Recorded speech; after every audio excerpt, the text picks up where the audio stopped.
なりたいチャンネルです。魔王学院の不適合者、第1章、魔王学院編、第31話、誕生日、第32話、エピローグ、笑顔、朗読を始めます。魔王学院の不適合者、第31話、誕生日。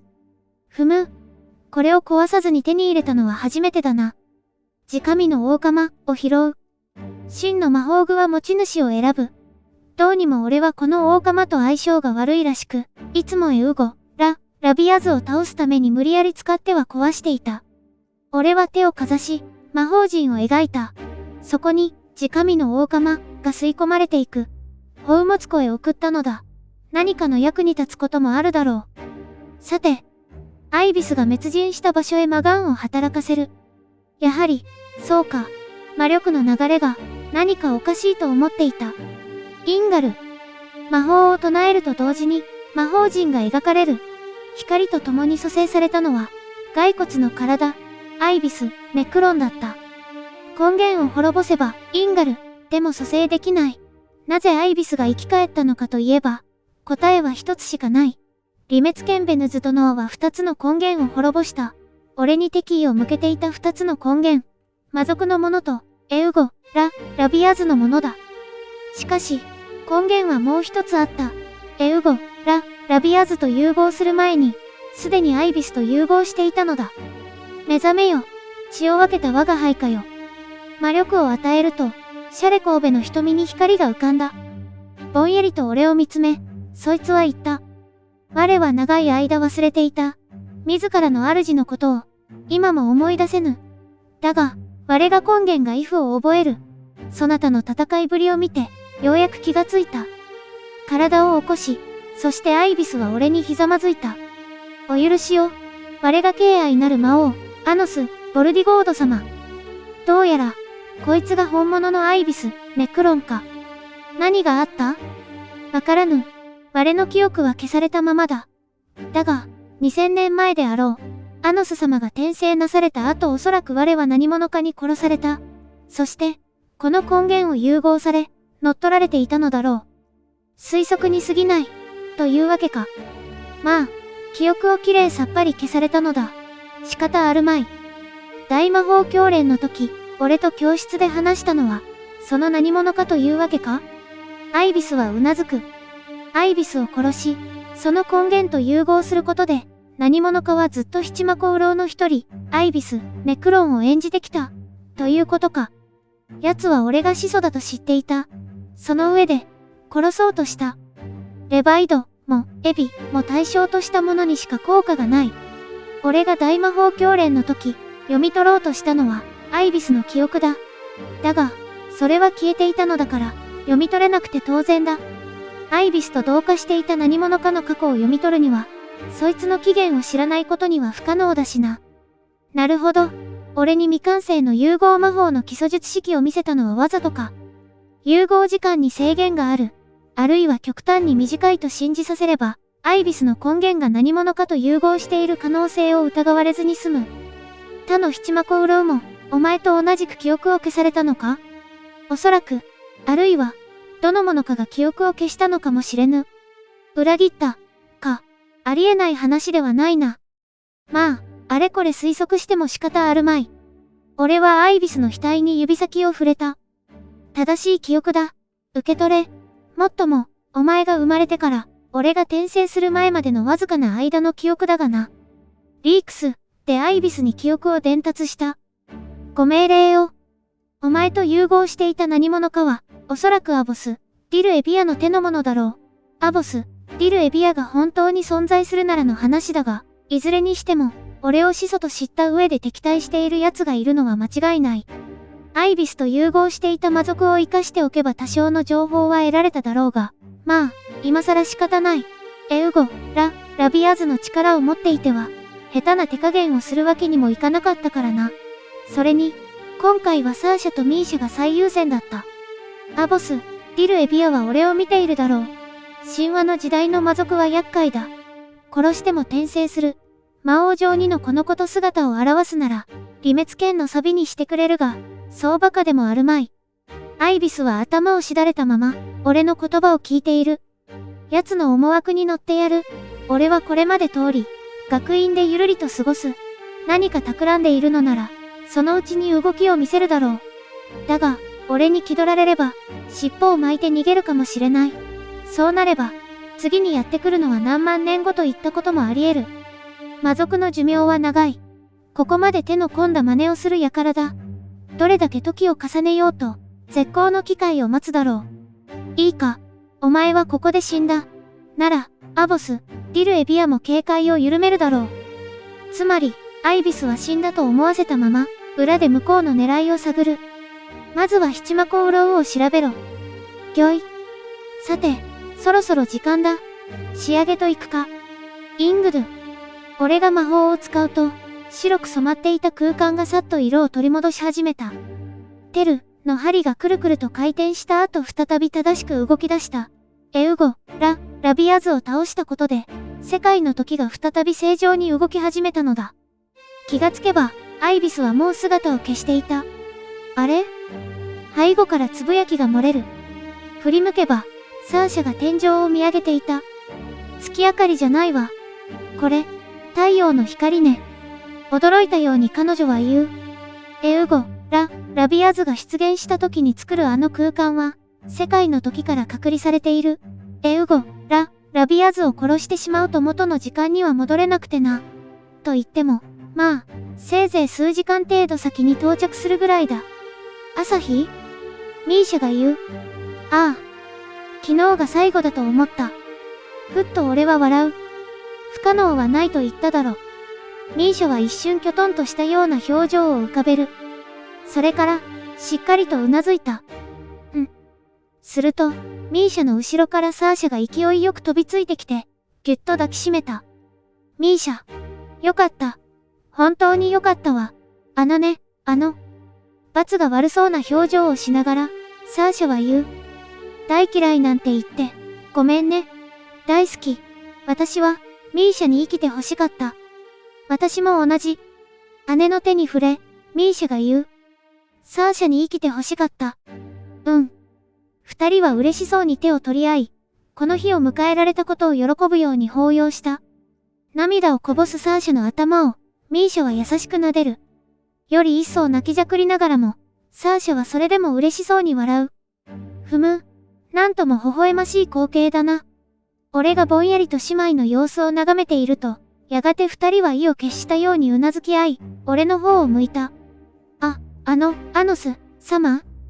その塩らしいサーシャの態度に、俺は思わず笑ってしまう。なんで笑うのよ。いえ、サーシャは恐縮したような表情を浮かべる。時間を遡る起源魔法は成功した。だからこそ、俺のイングドゥによって二人の過去は変わり、今こうして生きている。つまり、2000年前のアノス、ボルディゴードを魔王の始祖と信じ、起源とすることに成功したのだ。サーシャ、平和というのは悪くないな。戸惑う彼女に俺は言う。少々の無礼を働いたところで、命が取られるわけでもない。戦いばかりのすさんだ世界に飽き、転生したが、なかなかどうして、ここは良い時代だ。こんな世界を俺は作りたかった。だからこそ、世界を4つに隔てた。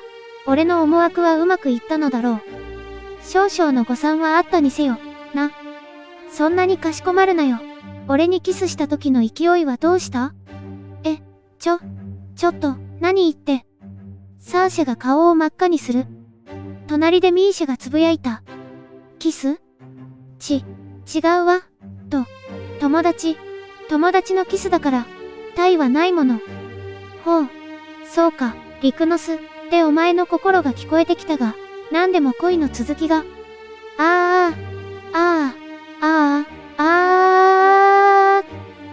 俺の言葉をかき消そうと、大声で叫ぶサーシャを見て、くつくつと喉を鳴らす。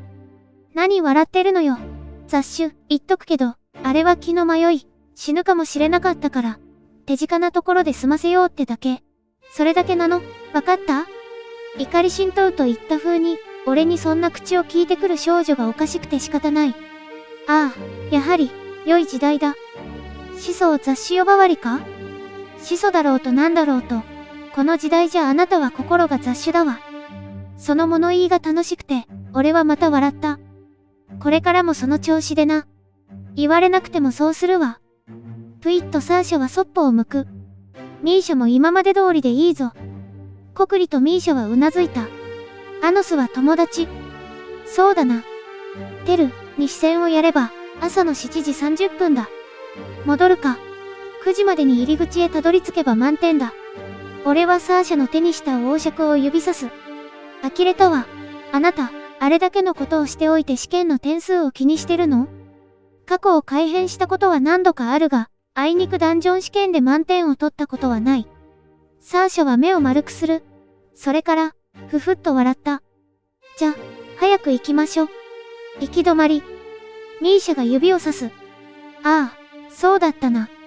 俺はトンと足を踏み鳴らす。すると、けたたましい音を立て、部屋の地形が変わっていく。1分ほど経過すると、行き止まりだった場所の道が開かれた。試験が終わったら、家に来ないか？何があるのよ。母さんがごちそうを用意して待ってるはずだ。それに、俺は笑いながら言った。誕生日だろ、二人とも。それを聞き、サーシャは微笑する。ご招待に預かるわ。ミーシャを見ると、彼女はこくりとうなずいた。行く。俺たちは3人並び、地下ダンジョンの入り口まで歩いて行った。第32話、エピローグ、笑顔。朝9時までにダンジョンの入り口へたどり着き、エミリアに王爵を提出した。学院で本物かどうかの検品を行うため、しばらく預かってもらうという話である。また今日は明け方までダンジョン試験の予定があったため、2組の授業は終日休みだ。誕生パーティーをするにはもってこいだろう。ガトムの魔法を使い、俺たちは家事、鑑定や太陽の風へやってきた。ドアを開けると、中にいた母さんがすぐこちらを向いた。お帰りなさい、アノスちゃん。母さんがいつも以上の勢いで駆け寄ってきて、俺をぎゅーっと抱きしめる。なぜか若干涙ぐんでいた。こんな時間まで帰ってこないなんてお母さん心配しちゃったぞ。今日の朝までかかるかもしれないと言っておいたが。そうだけどね。アノスちゃんはまだ1ヶ月だし、大丈夫かなって心配だったの。母さんは笑顔を浮かべ、改めて言った。おかえり、アノスちゃん。おかえり。ふむ。たかだか1日帰らなかったぐらいでこんなに心配するとはな。母さんも俺の魔法の力はある程度知っているはずなのだが、いや、こそばゆいものだ。ただいま。そう口にすると、母さんは満面の笑みで言った。おかえりなさい、アノスちゃん。再度、母さんが俺を抱きしめる。あれ？ようやく気がついたか。母さんの視線はサーシャに向けられた。しかし、なぜか母さんは途端にハッとした。何か気がついてしまったといった表情を浮かべている。今日の朝までかかるって。母さんは動転したように大声で言った。朝帰り宣言だったの？何なのだ？だから、朝帰るかもしれないと言ったが、朝帰りの意味が違うと思うわよ。サーシャがボソッと言う。なんだ、この時代では別の意味があるのか。朝帰る以外にどういう意味があるんだ？どういうって、それはあれだわ、あれ、だから。サーシャは急にしどろもどろになった。なんだ？サーシャはうつむき、顔を真っ赤にして言う。いいこと。ふむ、まるでわからん。と、思っていたら、母さんが勢いよくサーシャに駆け寄ってきた。サーシャちゃん。何よ。母さんはサーシャをぎゅっと抱きしめた。サーシャちゃん。だから、なんなの？母さんの勢いに、サーシャは若干たじろいでいる。そんな彼女の頭を慈しむように撫で、母さんは意を決したように聞いた。大丈夫だった？ちゃんと優しくしてもらった？サーシャの顔が無になった。誤解のないように一つ言っておくけど、優しくしてもらうようなことなんて、何にもしてないのよ。サーシャはこの上なく冷静に訂正した。しかし、母さんはそれを聞くなり、さらに衝撃を受けたように口を大きく開いている。どうしたのかしら？いいえ、いいのよ、サーシャちゃん。そういうことは人それぞれだものね。大丈夫。大丈夫よ。母さんは一人納得したように、そして自分に言い聞かせるように、とうなずいている。たまらずサーシャは問いただした。だから、何なの？そういうことって、何の話？だけど、いいから、言って、何かしら？すると、母さんは仕方ないと言った風に、サーシャの耳元に小声で言った。ね、好みはね、人それぞれだから、乱暴にされないと燃えないっていうのも、いいと思うわ。バカなの？サーシャは真っ赤になって叫ぶ。そして、呆れたように頭に手をやり、首を左右に振った。だからね、誤解なのよ。朝帰りって言っても、そういう意味じゃなくて。ほら、ミーシャも一緒だし。3人で朝帰りってことを。母さんの勢いは今日も止まることを知らない。ミーシャちゃんはそれでいいの？ミーシャは小首をかしげる。それ？サーシャと違い、ミーシャはよくわかっていないようだな。サーシャちゃんがいない方がいいって思ったりしない？納得してるのかな？してないよね？恐る恐る母さんが尋ねると、ミーシャはふるふると首を振った。3人がいい。その瞬間である。バタンと工房のドアが開き、父さんが現れた。開口一番。アノス。父さんな。父さんこれでも昔は結構マセガキだったんだ。よく大人の階段を登るのが早すぎて、そのうちに転げ落ちてくるなんて言われたもんだよ。はは。